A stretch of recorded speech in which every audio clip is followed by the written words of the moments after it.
నమస్కారం. వేద సంస్కార్ ఛానల్కు స్వాగతం.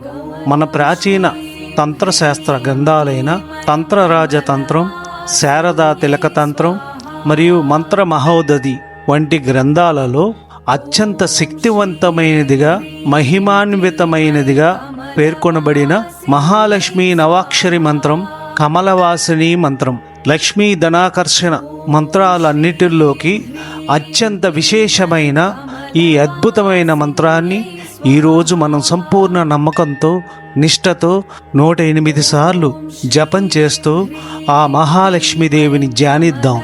ప్రశాంతంగా కళ్ళు మూసుకొని అమ్మవారిని స్మరిస్తూ ఈ మంత్ర తరంగాలలో లీనమవ్వండి. ఓం శ్రీం హ్రీం క్లీం ఐం కమలవాసిన్యై స్వాహా. ఓం శ్రీం హ్రీం క్లీం ఐం కమలవాసిన్యై స్వాహా. ఓం శ్రీం హ్రీం క్లీం ఐం కమలవాసిన్యై స్వాహా. ఓం శ్రీం హ్రీం క్లీం ఐం కమలవాసిన్యై స్వాహా. ఓం శ్రీం హ్రీం క్లీం ఐం కమలవాసిన్యై స్వాహా.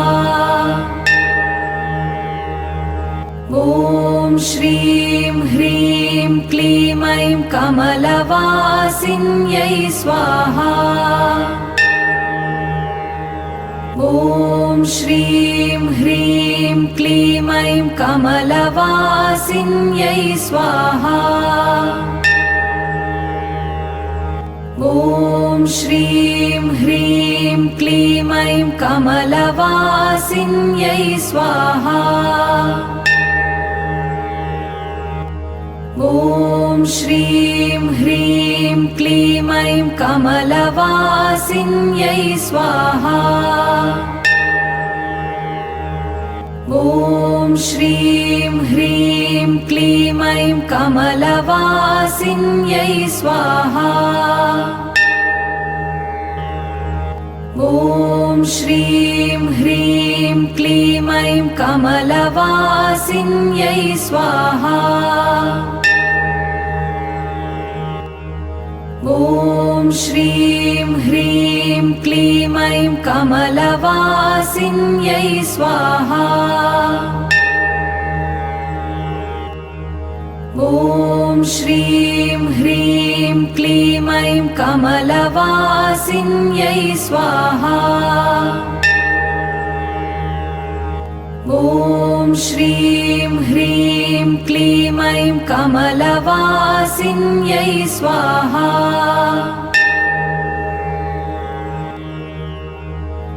ఓం శ్రీం హ్రీం క్లీం ఐం కమలవాసిన్యై స్వాహా. ఓం శ్రీం హ్రీం క్లీం ఐం కమలవాసిన్యై స్వాహా. ఓం శ్రీం హ్రీం క్లీం ఐం కమలవాసిన్యై స్వాహా.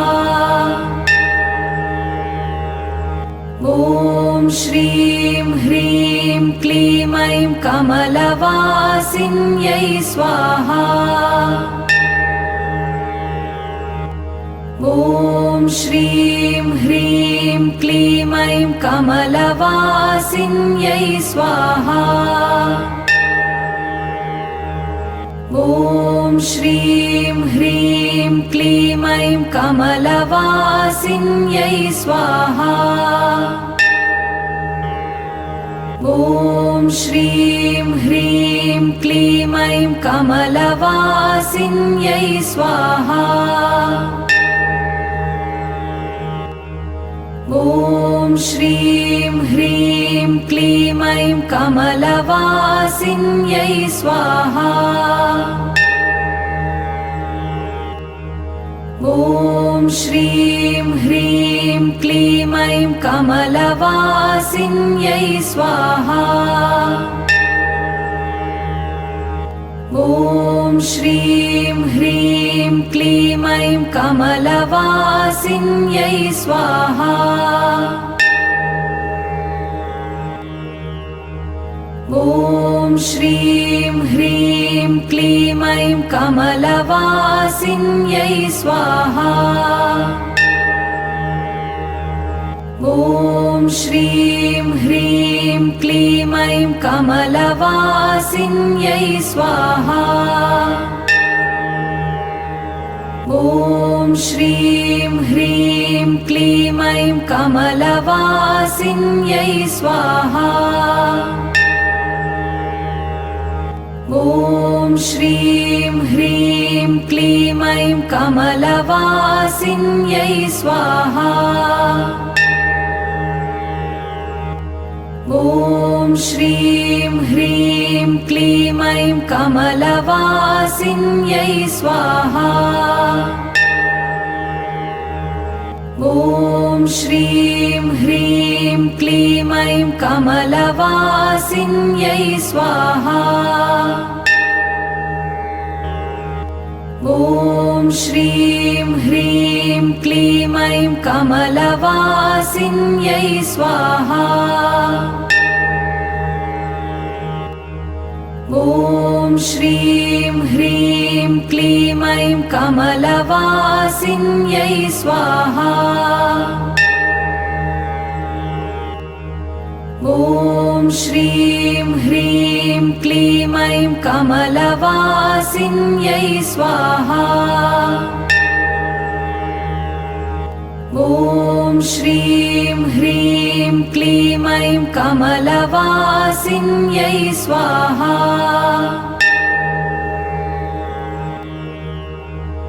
ॐ श्रीं ह्रीं क्लीं ऐं कमलवासिन्यै स्वाहा। ॐ श्रीं ह्रीं क्लीं ऐं कमलवासिन्यै स्वाहा।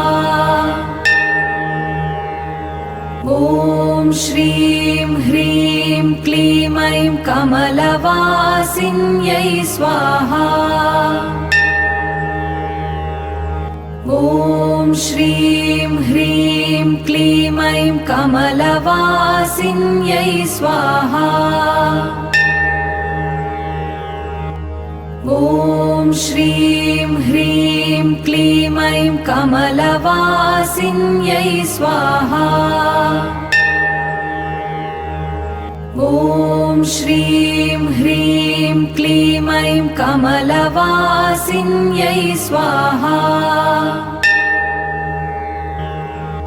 ॐ श्रीं ह्रीं क्लीं ऐं कमलवासिन्यै स्वाहा। ॐ श्रीं ह्रीं क्लीं ऐं कमलवासिन्यै स्वाहा। ॐ श्रीं ह्रीं क्लीं ऐं कमलवासिन्यै स्वाहा। ॐ श्रीं ह्रीं क्लीं ऐं कमलवासिन्यै स्वाहा। ॐ श्रीं ह्रीं क्लीं ऐं कमलवासिन्यै स्वाहा। ॐ श्रीं ह्रीं क्लीं ऐं कमलवासिन्यै स्वाहा। ॐ श्रीं ह्रीं क्लीं ऐं कमलवासिन्यै स्वाहा। ॐ श्रीं ह्रीं क्लीं ऐं कमलवासिन्यै स्वाहा। ॐ श्रीं ह्रीं क्लीं ऐं कमलवासिन्यै स्वाहा। ॐ श्रीं ह्रीं क्लीं ऐं कमलवासिन्यै स्वाहा। ॐ श्रीं ह्रीं क्लीं ऐं कमलवासिन्यै स्वाहा। ॐ श्रीं ह्रीं क्लीं ऐं कमलवासिन्यै स्वाहा। ॐ श्रीं ह्रीं क्लीं ऐं कमलवासिन्यै स्वाहा। ॐ श्रीं ह्रीं क्लीं ऐं कमलवासिन्यै स्वाहा। ॐ श्रीं ह्रीं क्लीं ऐं कमलवासिन्यै स्वाहा। ॐ श्रीं ह्रीं क्लीं ऐं कमलवासिन्यै स्वाहा। ॐ श्रीं ह्रीं क्लीं ऐं कमलवासिन्यै स्वाहा। ॐ श्रीं ह्रीं क्लीं ऐं कमलवासिन्यै स्वाहा।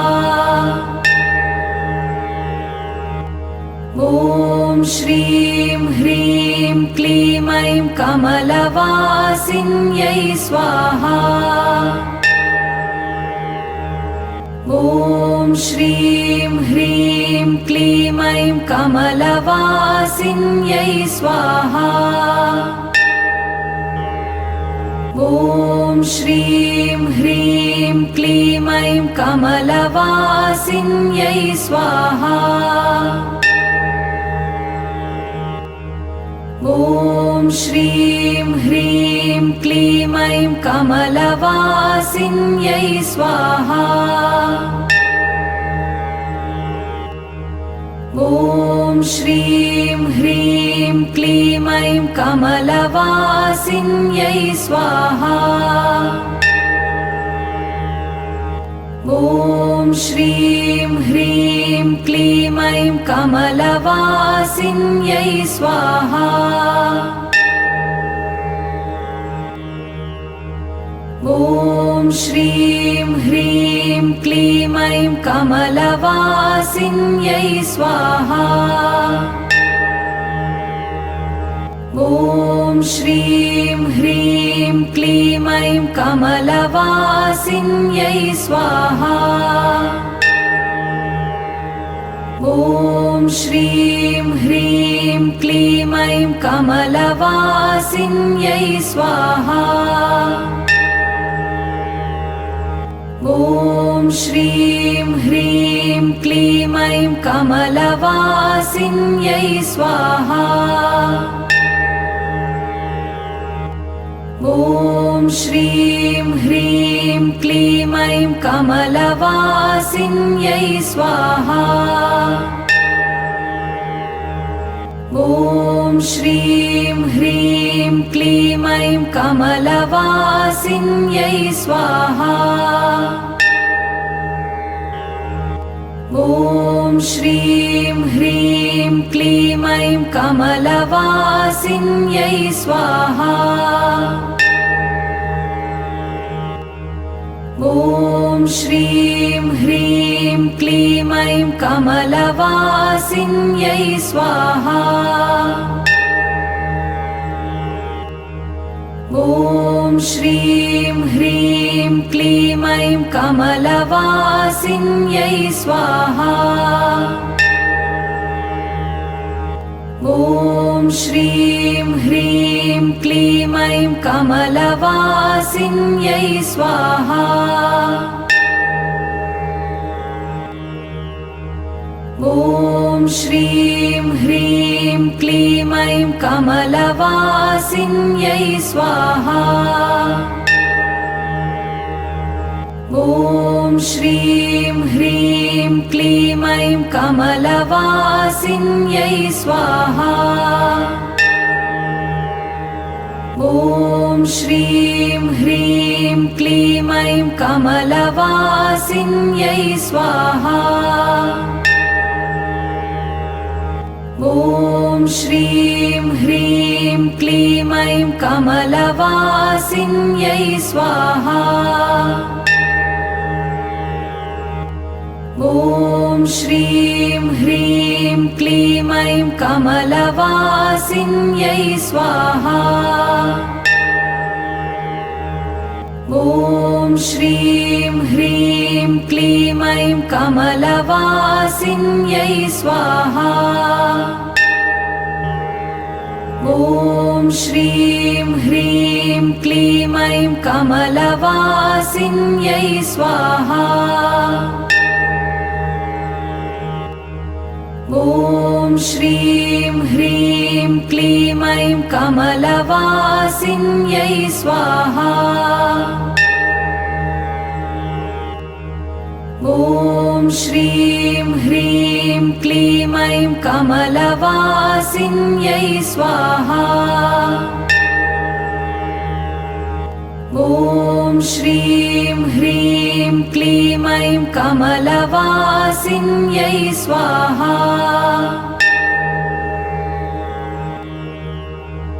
ॐ श्रीं ह्रीं क्लीं ऐं कमलवासिन्यै स्वाहा।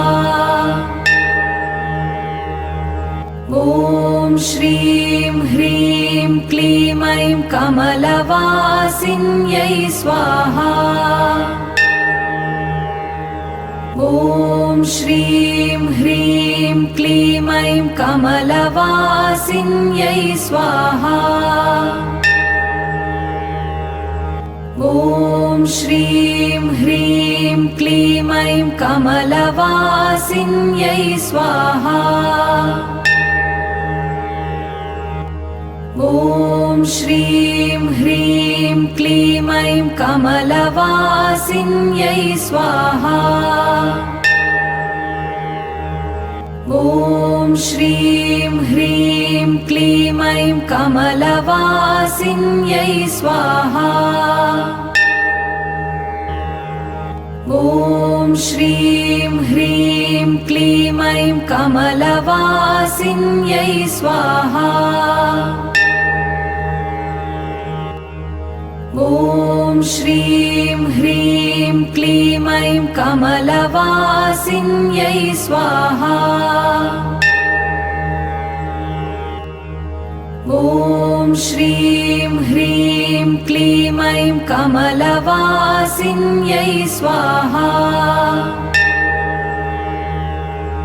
ॐ श्रीं ह्रीं क्लीं ऐं कमलवासिन्यै स्वाहा।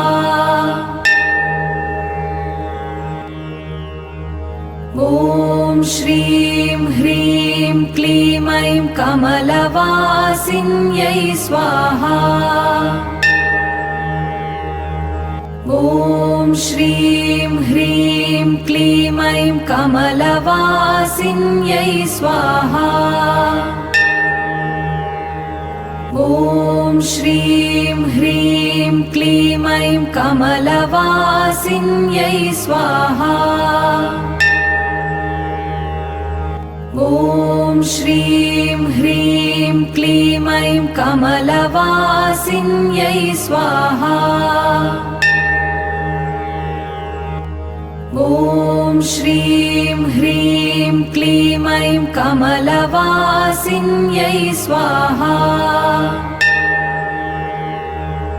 ॐ श्रीं ह्रीं क्लीं ऐं कमलवासिन्यै स्वाहा।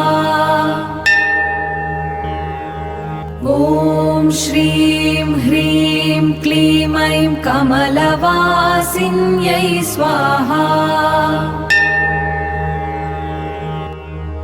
ॐ श्रीं ह्रीं क्लीं ऐं कमलवासिन्यै स्वाहा। ॐ श्रीं ह्रीं क्लीं ऐं कमलवासिन्यै स्वाहा। ॐ श्रीं ह्रीं क्लीं ऐं कमलवासिन्यै स्वाहा।